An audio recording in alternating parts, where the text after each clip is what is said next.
Good morning. आज का जो टूर है वो है चौमेल पैलेस, जो मेन सिटी हैदराबाद के अंदर स्थित है। जो एरियल डिस्टेंस अगर की बात करूं तो ये 500 मीटर की दूरी पे स्थित है हैदराबाद के चार मीनार से। तो चलो चलते हैं। ये कुछ फुटेज हैं जो रास्ते में हमने ली है। इस महल की जो फोर्ट की है वो टिकट है वो 100 रुपये, कैमरा चार्ज है 100 रुपये और पर हेड 100 रुपये। बच्चों को टिकट नहीं है। यह कुछ इन्जॉय के पल। चलो चलते हैं और विजिट करते हैं। हेलो नमस्कार। आज जो हम घूमने आए हैं वो है चौ प्लेस जो हैदराबाद में। इसके बारे में थोड़ी बहुत बातें बताना चाहता हूँ। ये निज़ाम का घर है।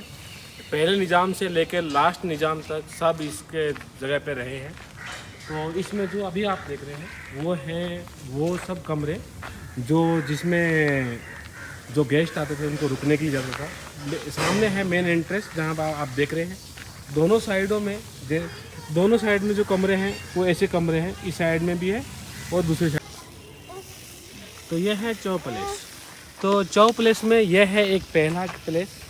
निज़ाम जो पहले से 17 सेंचुरीज़ के स्टार्टिंग से लेके 19 सेंचुरीज़ के मिड तक आज़ाद भारत के अंदर जितने भी राजा हुए थे सब ने अपना अपना एक पैलेस बनाया था। चौ पैलेस में मैक्सिमम जो पहला, दूसरा और तीसरा राजा हैं वो, और जो लास्ट आज़ादी के बाद को जो राजा हैं, तो उन तीन चारों का जो महल है वो अलग अलग महल है और सभी है चौ पैलेस के नाम से। आते चलते हैं कुछ उसके बारे में आगे और जानते हैं।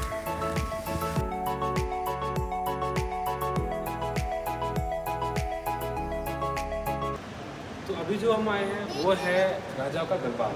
यहाँ पे आप देख सकते हैं कुछ टाइम के बाद, आज़ादी के बाद में जितने भी ये सब झूमर जो ऊपर लगे हुए हैं ये सारे उतार लिए गए थे।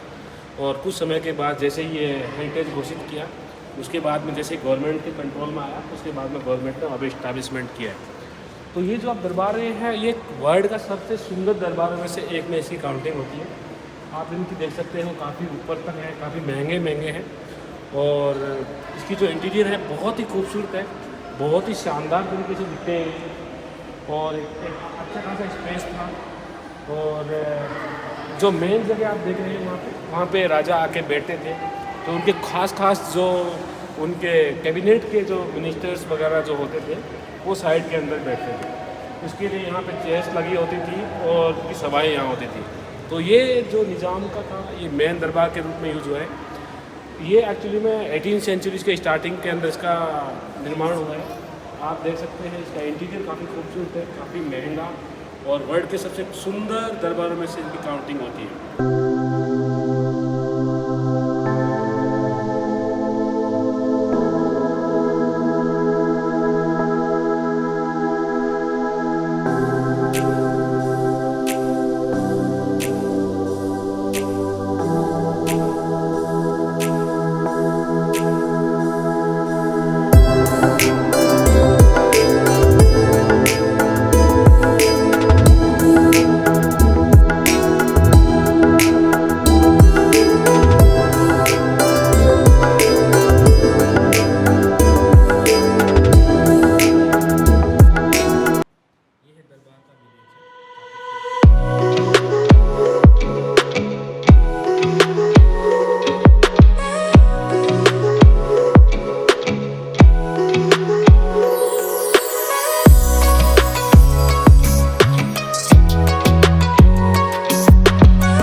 ये है वो सारी प्रदर्शनियाँ जो अलग अलग देशों से जितने भी सेलिब्रिटीज़ आए थे, जितने भी तरह के लोग आए थे, जो गेस्ट आया था, वो सारे आके जो उनकी पुरानी पिक्चर्स थे उनको यहाँ पे रखा गया है।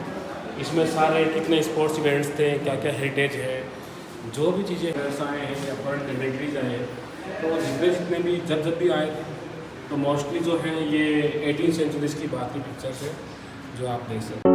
This could be good for me. Lately I was feeling like I need a purpose. But when you talk to me, give me the impression that I won't scratch your surface. And I could walk for days, searching for your breath. जो अभी आप देख रहे हैं वो है armoury का प्रदर्शन है। इसके अंदर किस तरीके से हथियार निजामों द्वारा यूज़ किया गया था, क्या क्या खासियत थी, उसमें से कुछ जो है हथियार बहुत ही यूनिक है, केवल निजाम युग के। इसमें से ये जामिया हथियार केवल निजाम युग के थे, ये एक्चुअली हमारा ओरिजिनल है। और उसके बाद में ये निजामों द्वारा काफ़ी तरीके से इसका यूज़ किया गया था। बाकी आप ऑल ओवर द अगर इंडिया लेवल पे देखेंगे तो सारे इतना यूनिक नहीं है, लेकिन जो अरब द्वारा मोस्टली जो यूज़ किया गया था वो है नामिया। इसके अलावा मोस्टली जो भी इसमें यूज़ किए गए हैं काफ़ी यूनिक है और काफ़ी अच्छी कंडीशंस में हो सकता है। ये वो सारे हथियार हैं जो उस टाइम में यूज़ किया करते थे। कुछ वाद्य यंत्र भी रखे हैं और साथ में कुछ यूनिक जो वेपन्स हैं जो ब्रिटिश के पहले जितने भी यूज़ होते थे, जो इंडियन ओरिजिन कुछ माने जाते हैं, जिसमें आप देख सकते हैं कुछ स्विच नाइफ भी रखा हुआ है, काफ़ी अच्छी कंडीशंस में है और काफ़ी इसमें अलग तरीके के हथियार, अलग तरीके की तलवारें, भाला, गढ़ाल और ये हैं जो कपड़े जो उस टाइम पे पहनते थे, ये कारीगरी आपके सामने प्रस्तुत है।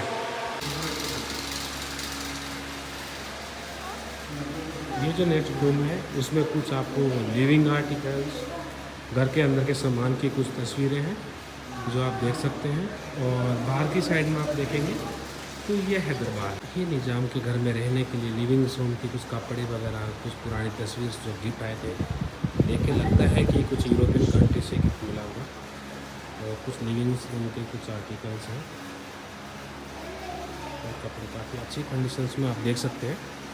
और साथ में कर्टन्स जो काचल यूज़ करते थे, घर के आर्टिकल्स, ये काफ़ी अच्छी कंडीशन में है। तो बिल्कुल दरबार के पास का रूम है।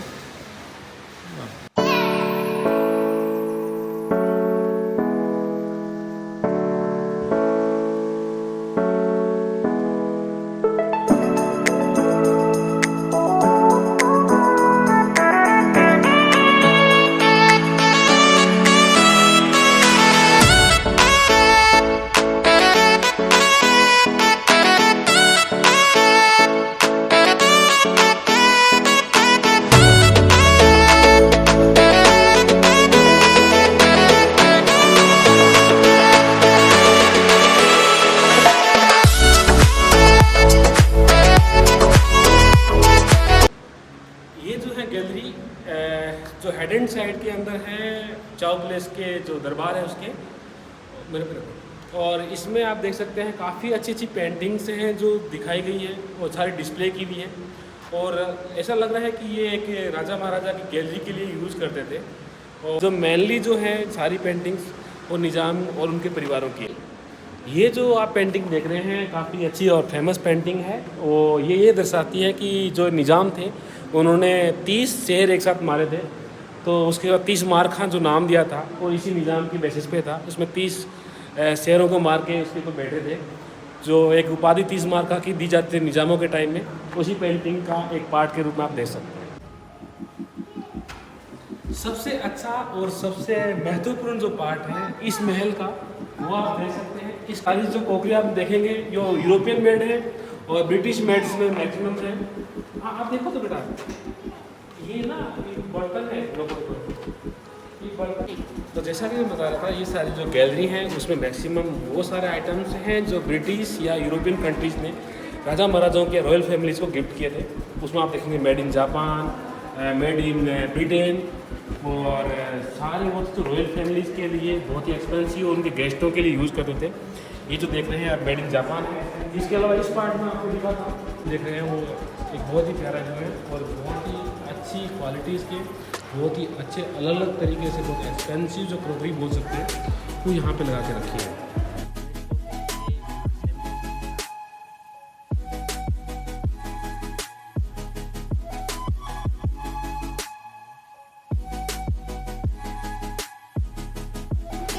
आप बताओ क्या है?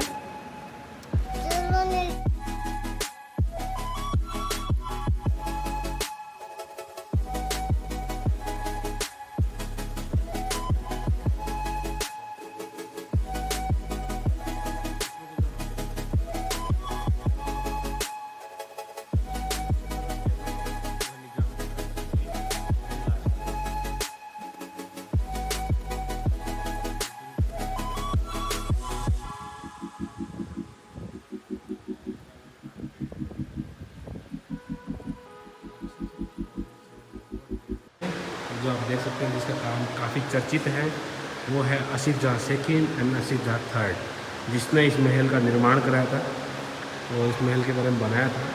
और फोर्थ और फिफ्थ के बारे में इतना कुछ ज़्यादा नहीं जाना जाता है, लेकिन उसके कुछ निर्माण हैं जो सराहनीय है, जिसको चित्रों में आप देख सकते हो। बहुत चित्रकारी उस जमाने की जो युद्ध के टाइम आई थिंक दिखाया है कि क्या क्या यहाँ पे है, एक मैप के रूप में इसका यूज़ करते थे। और ये है एक सबसे अच्छे और सबसे पावरफुल राजाओं में से एक उस टाइम के ये थे। ये है सबसे प्यारा और एक इतिहास के लिए सबसे एक जो कह सकते हैं कौन कौन से राजा थे, जैसा कि मैं पहले बता चुका हूँ।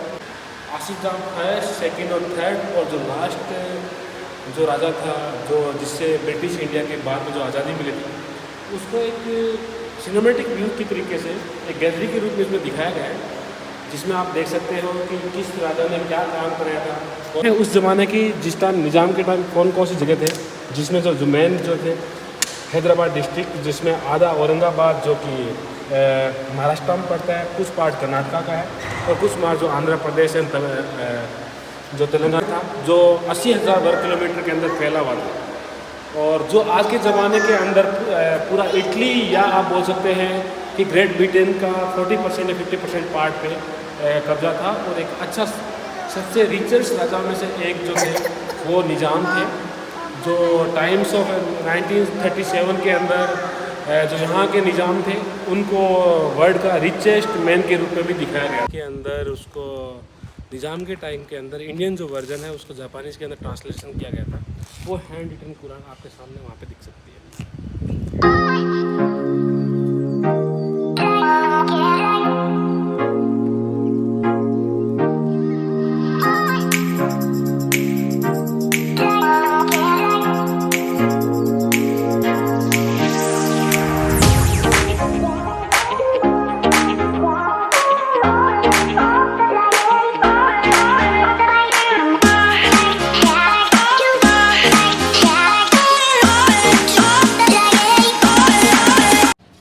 ये जो है वह है जो महल, इस महल के अंदर आप जो देखेंगे जो मेनली जो है ये सिटिंग और जो शाही परिवार थे उनका बैठने के लिए ये यूज़ करते थे।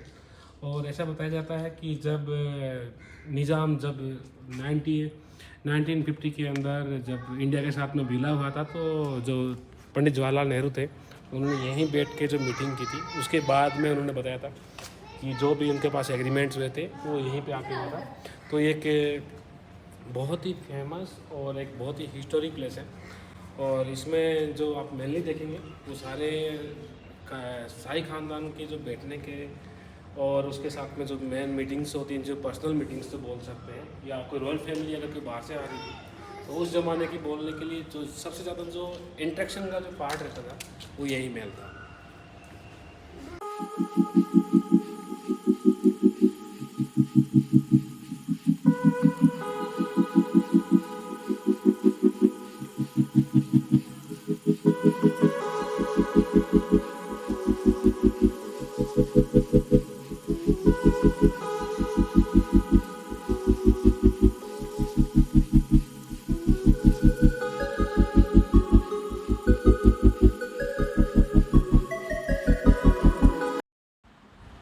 ये है रोल्स रॉयस का कनेक्शन, जो आप जैसे ही चौमेर प्लेस में आएंगे तो ये एक सबसे खूबसूरत अट्रैक्शन का प्लेस है।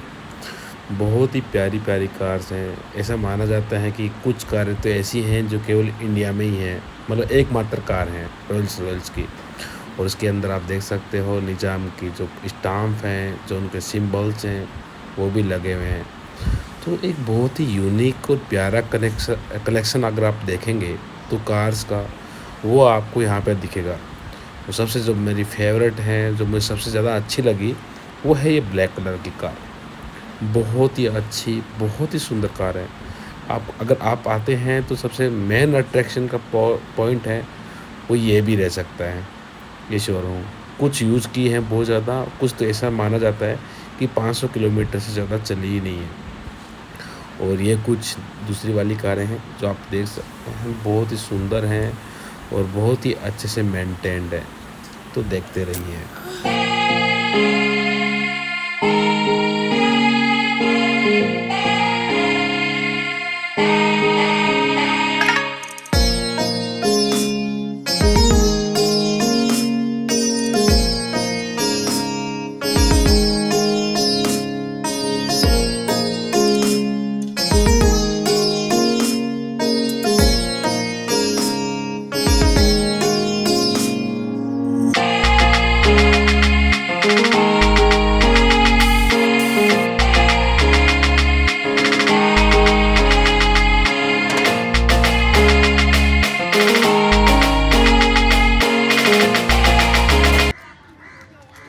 आपने देखा किस तरीके से चौ पैलेस को हमने सभी 4 महल के बारे में बताया और इसमें क्या क्या दरबार जो मेन था उसके बारे में बताया और किस तरीके से निज़ाम ने अपने आप को उस कंडीशन के अंदर अपने आप को मेंटेन रखा और उनके खर्चों के बारे में आप सोच सकते हैं कि कितना एक्सपेंस रहा होगा।